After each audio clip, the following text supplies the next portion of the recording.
हम इस एक्सप्रेशन यानी व्यंजक को सरल करेंगे और इसके उत्तर को मानक रूप में लिखेंगे। आप इस व्यंजक को देखें तो व्यंजक के कुछ भाग अभी भी मानक रूप में ही हैं। वैसे मैं भी इस मल्टीप्लिकेशन या गुणन के हल के लिए इस पूरे व्यंजक को मानक रूप में ही लिखना चाहूंगा, फिर इसे हल करूंगा और इससे हमें उत्तर भी मानक रूप में ही प्राप्त हो सकता है। तो देखिए यहां ये 0.2 मानक रूप में नहीं है। इसे मानक रूप में होने के लिए यहां एक अंक होना चाहिए जो 1 से 10 के बीच में हो, लेकिन 10 ना हो, या तो 1 हो या 1 से अधिक और 10 से कम। इसलिए हम गुणा करेंगे 10 की किसी घात से। ये 1 से कम है, स्पष्ट है। अब देखिए ये है दशांश या टेंथ स्थान पर, ये है 2 गुणा 1/10। 1/10 होता है 10 की घात ऋणात्मक 1, तो ये समान है 2 गुणा 10 की घात ऋणात्मक 1।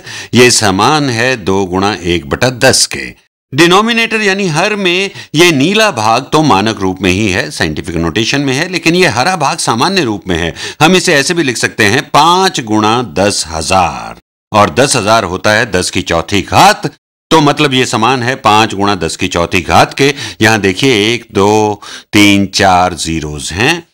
अब हम न्यूमरेटर और डिनोमिनेटर अंश और हर में गुणन कर लेते हैं। तो अंश में मैं गुणन के क्रम को बदल रहा हूं। मैं गुणा करूंगा 4.6 गुणा 10 की घात 6 को गुणा 2 गुणा 10 की घात ऋणात्मक 1 से। क्रम बदलने से कोई फर्क नहीं पड़ेगा। इसे दोबारा लिख लेते हैं।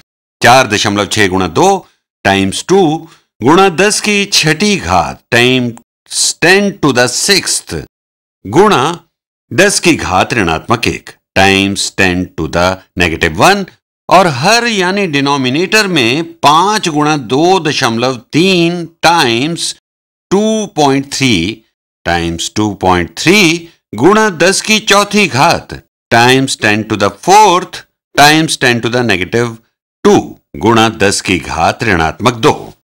अब हम इसे सिंप्लीफाई यानी सरल करने की कोशिश करेंगे।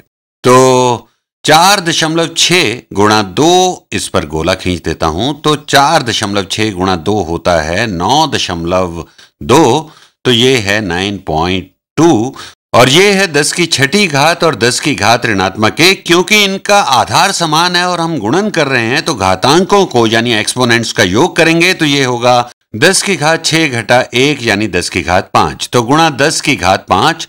तो अंश तो सरल हो गया। अब डिनोमिनेटर में यानी हर में 5 गुणा 2.3, 5 गुणा 2 होता है 10, 5 गुणा 0.3 होता है 1.5, तो ये हुआ 11.5, 11.5।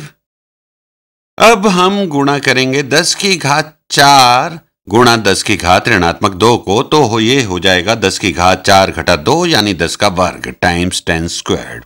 अब हम इन्हें विभाजित कर सकते हैं। डिवाइड करने पर यह बराबर होगा 9.2 को 11.5 से विभाजित करेंगे तो क्या प्राप्त होगा।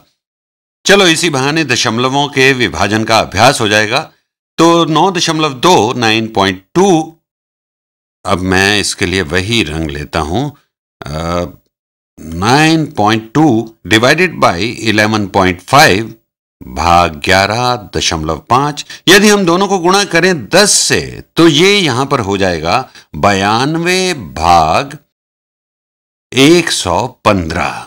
यानी यहां हमने इन दोनों के डेसिमल्स को एक स्थान दाईं तरफ खिसका दिया है। यहां मैं दशमलव के बाद कुछ जीरोस लगा देता हूं क्योंकि मुझे लग रहा है कि भागफल में डेसिमल मिलने वाला है। तो आइए इसे भाग देते हैं। 115 नहीं जाता 92 में, ये जाएगा 920 में, और मेरा अंदाजा कहता है कि ये जाएगा 8 बार। यहां डेसिमल लगाया, ये है 0, यहां 8 गुणा 5 40, 8 गुणा 11 88, 88 जमा 4 हुआ 92, तो ये बिल्कुल ऊपर वाली संख्या है 920, शेषफल 0 है।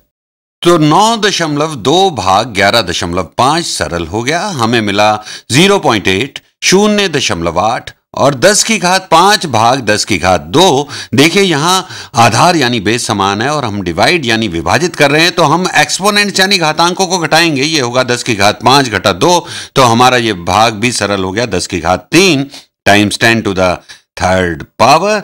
तो क्या यही हमारा उत्तर है? सही उत्तर के लिए ये वाला अंक होना चाहिए 1 या 1 से अधिक और 10 से कम होना चाहिए।